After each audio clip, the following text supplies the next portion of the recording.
Welcome back. You're still tuned in to Salam Media with myself, Salalo Makwidiri, and this is News and Views on your home of humanitarian journalism. And we're going to be shifting our focus now to Johannesburg, South Africa's bustling economic hub, which is grappling with a deepening crisis of service delivery amid relentless political instability. The city has faced a series of abrupt mayoral changes with the recent resignation disrupting governance and impeding progress on crucial infrastructure projects.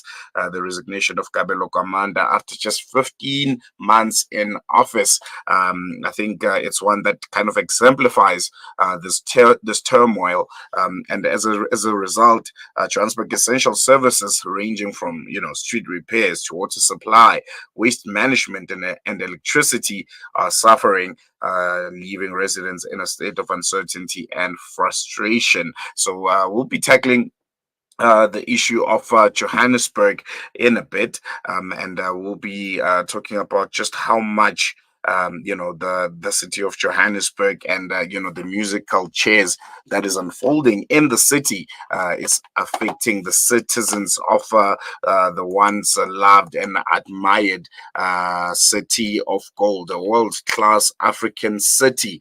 I think it's what we used to know and love it as. And as I mentioned before, you can give us a call. Our studio line is 011 09168000355, and our WhatsApp line is 061 766 0355. Are you a resident of the city of Johannesburg? Are you feeling the shift, the musical chairs happening in leadership?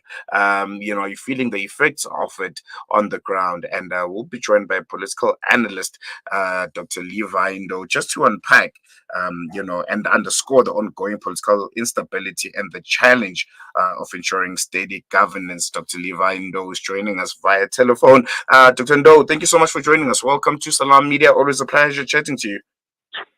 Silaelo, good morning to you. Good morning to the listeners at home.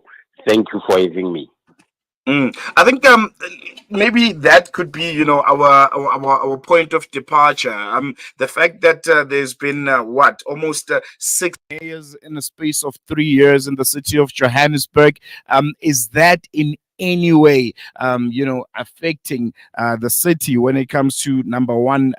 Stability and also steady governance within the city, and also when it comes to delivering essential services on what we all know and love as the city of gold? Or are these mayors just political appointments? They're directors in the city, which are stable. They foresee everything else when it comes to the trajectory of the city and where it's going. Do mayors really have an impact on a city and the trajectory that it takes?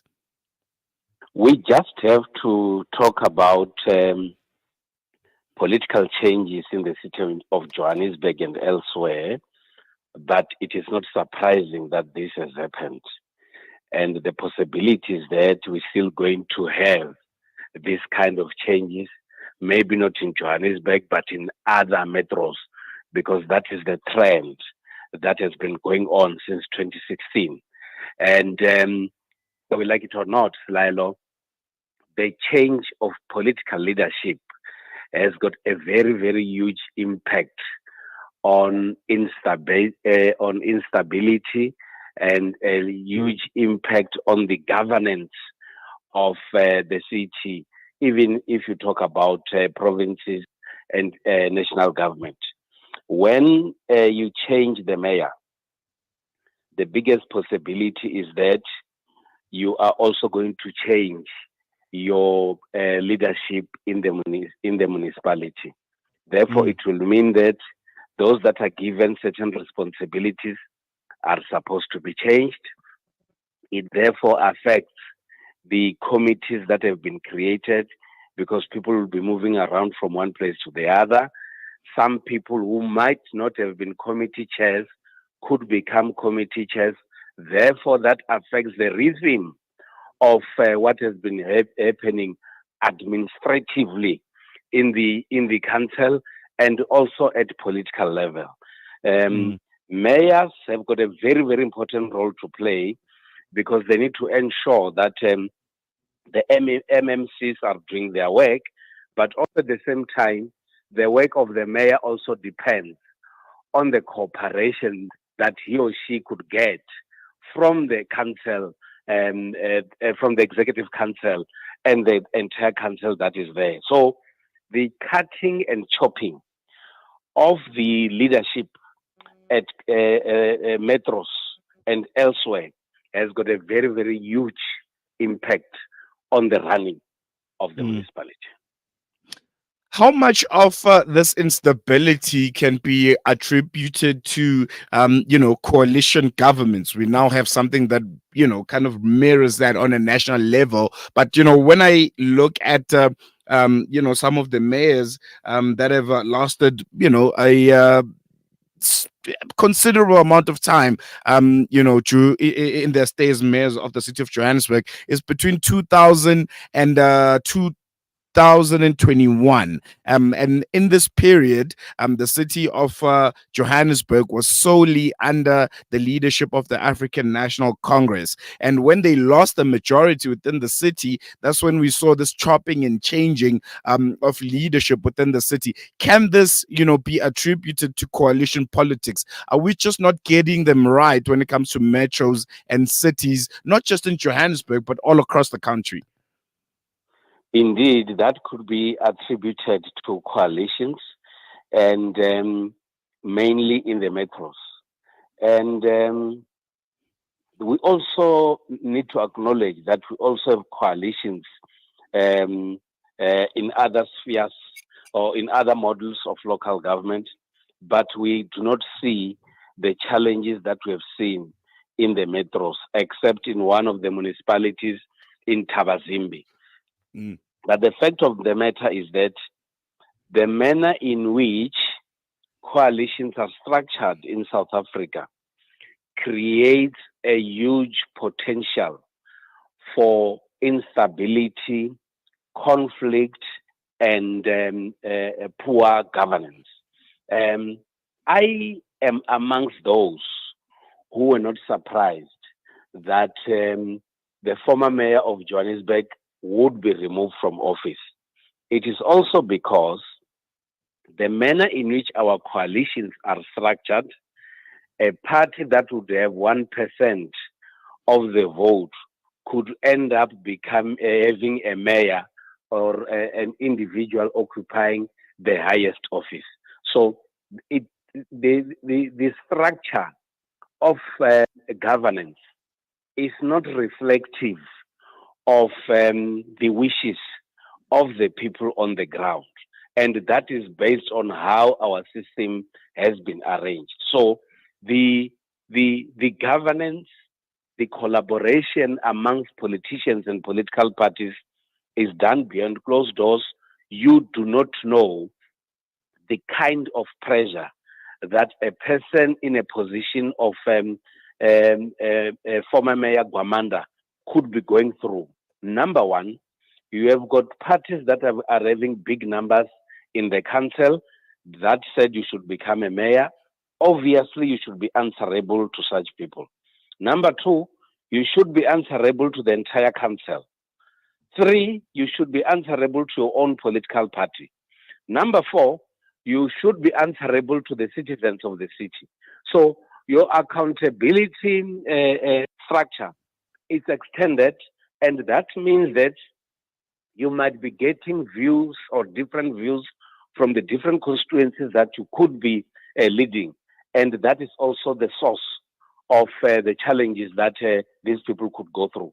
But my view is that, Lilo, it will be important and it will be in the best interest of South Africa that this kind of setup on coalitions should be looked at and be changed immediately if we need to see South Africa moving forward. I want to touch a bit on the legacy of the former mayor now, Kabelo Kwamanda. He described his turn, I think it was in his resignation letter, as very, very successful. He pointed out some of the key infrastructure and maintenance work that has been done under his 13 months in office. And he said he rated his service delivery in the city at about 68%. What do we make of him? We know that he was a compromise between three political parties, but he spent his time there, and just looking at his legacy, what can we make of it? Was it a successful one? And he's only resigning because of the political pressure. And in hindsight, if things were different, he would be the right person for the job. What did you make of Kabelo Kwamanda? I listened to Kabelo Gwamanda speaking very extensively about his term of office or his tenure for 15 months. And he had to look mainly at the positives. And unfortunately, when you give someone an opportunity to assess him or herself, you mostly will not get that person pointing at the negatives. But I think it is good that Mr. Gwamanda has been able to identify areas where there has been successes. The unfortunate part, Lilo, is that when there is a coalition government, you don't get removed from office based on a fair assessment. It is not about what you have done. It is not about your successes. It is about political parties positioning themselves for certain positions. Whether you have done best or you have done worse, that does not matter, unfortunately. And those are the areas that we need to look at as citizens, and our politicians should be at the forefront, because to a certain extent, sometimes we're being denied the best of what is available because of this kind of arrangements in coalition governance. And right now, the ANC has put forward Dada Morero. He's literally the only nominee put forward by any party in this multi-party arrangement in the city of Johannesburg. He's going to be coming in for his second term. What do you make of him? Do you think he's probably the right person? ANC back in the front again. Are you seeing maybe a period of stability and I don't know, some kind of regeneration of the city of Johannesburg, which, if we can all be honest, it's a shell of what it used to be, particularly in the inner cities and in the CBD. Dada Morero has always been in the picture in the leadership of the city of Johannesburg. Whether he was not a mayor or a mayor, it's something else. But he has always been there. And remember, the support that Gwamanda had relied mainly on the ANC. And I'm not surprised that Dada Morero has to come in and take over. And remember, the city of Johannesburg had already given Dada Morero an opportunity to become the mayor, and unfortunately, that was overturned by the court. So all this time, Morero has always been waiting to occupy this position.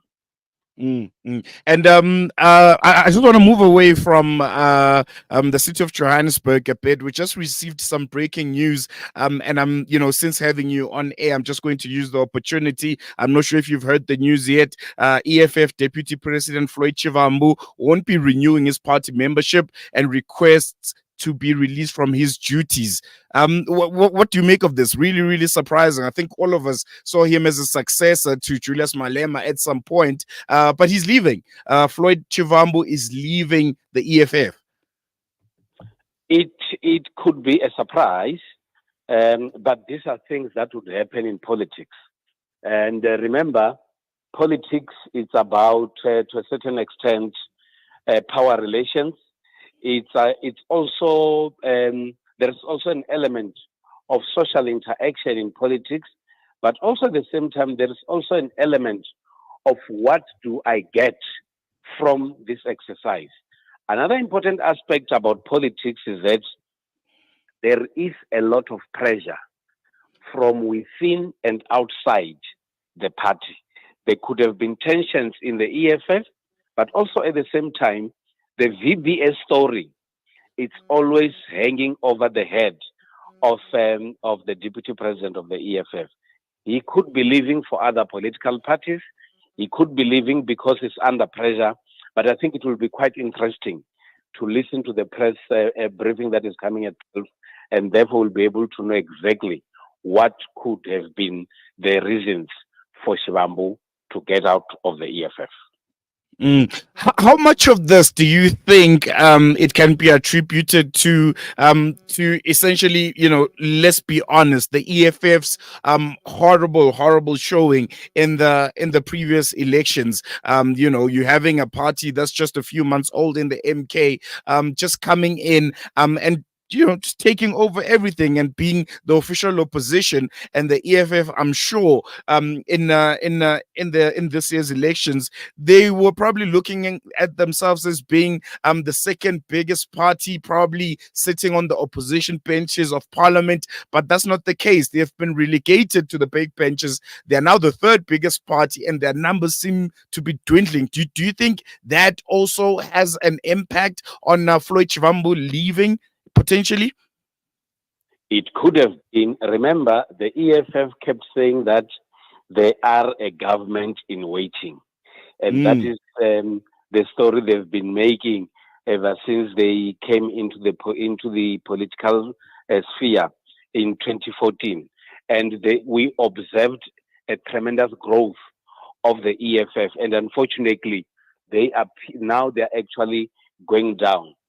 Shivambu has been blamed for not being able to perform his responsibilities well, and such has been indicated when the EFF had its rally in KwaZulu-Natal.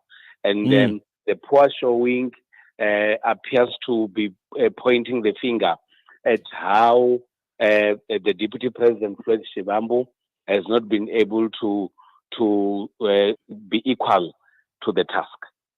Another aspect that we need to trace is that at the National Results Center during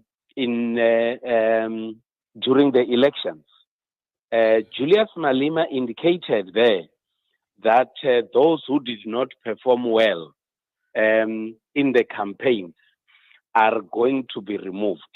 Maybe it is now the time for those who appears not to have performed well to be removed. It could be starting with Shivambu.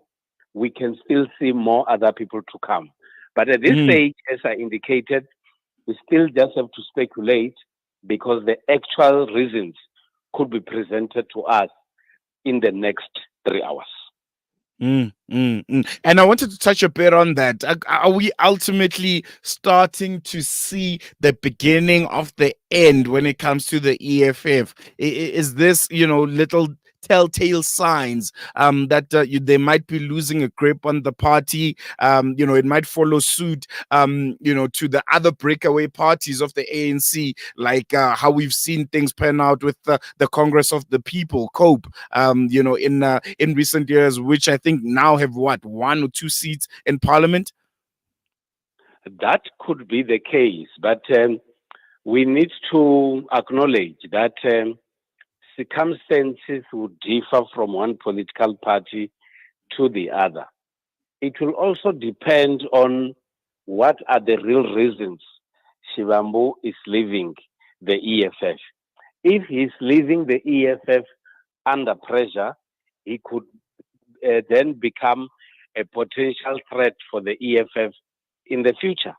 But if he's leaving the EFF happily, he could still play other roles in rebuilding the EFF. Also, it will also depend on how do they communicate the message out there to the people, to their supporters, members, and also how do they therefore respond to the departure of Shivambu from the EFF. So There are many factors that have to be looked at, but it will be said, I think, for the EFF to lose a person of Shivambu's caliber because he Mm. is seen as one of the pillars of the EFF.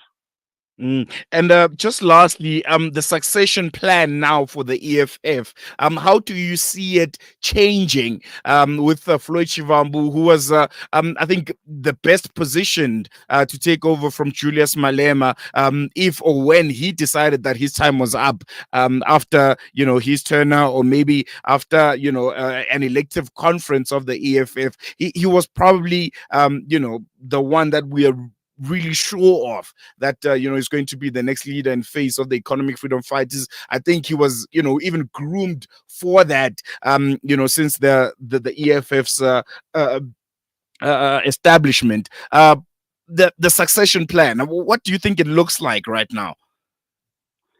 Silaelo, it is very difficult to talk about the succession plan in South African politics. You can True, only talk true. about succession plan if you're talking about the ANC and the DA. Mm, All these other political parties, except the ANC and the DA, do not change leadership. So you don't have to talk about succession in the EFF. Don't talk succession in the UDM. Don't talk succession in many other political parties. Their leaders do not vacate office until they feel like doing so. So Shivambu knew that he was going to be a permanent deputy as long as Mr. Malema is at the helm. So whether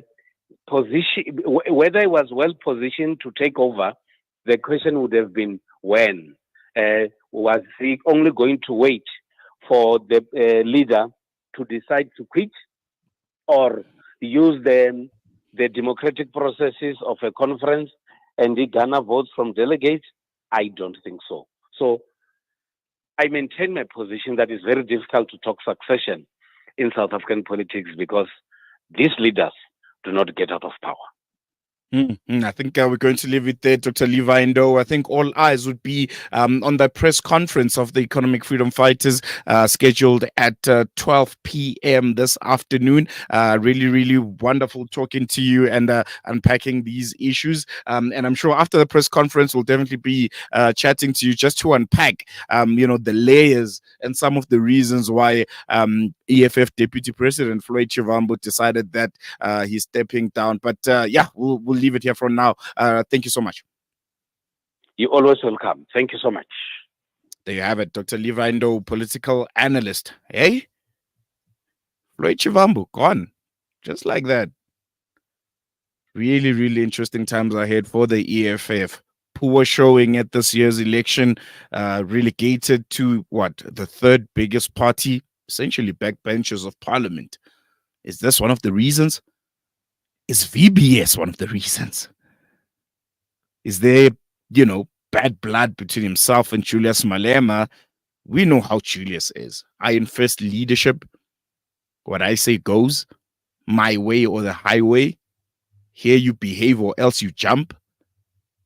Could that been the reason why? Keep it tuned to Salam Media. We'll definitely be bringing you that press conference live from the Winnie Madikizela Mandela House. The EFF's headquarters will definitely be bringing to you live and some of the analysis to follow, because I think this is a big story. Floyd Shivambu, really, really big character. I think if he doesn't stay in the political landscape in South Africa, it's going to be a really big loss because, he's a beautiful mind. He the way he analyzes economics, and the trajectory that the country needs to take, you definitely can't take it for granted, whether you're an EFF supporter or you're not. If he does find another political home, I think, which is, I doubt it would be really, really appreciated. But having him as a existing character in the South African political sphere is definitely a big loss. So keep tuned to Salam. It'll be bring you more on that breaking news story. But for now, all that we know, without any further details, is the fact that Floyd Shivambu is said to leave the Economic Freedom Fighters. Hey, never in my wildest dreams did I think I would be uttering those words. We're going to take a quick break. When we come back, News and Views continues.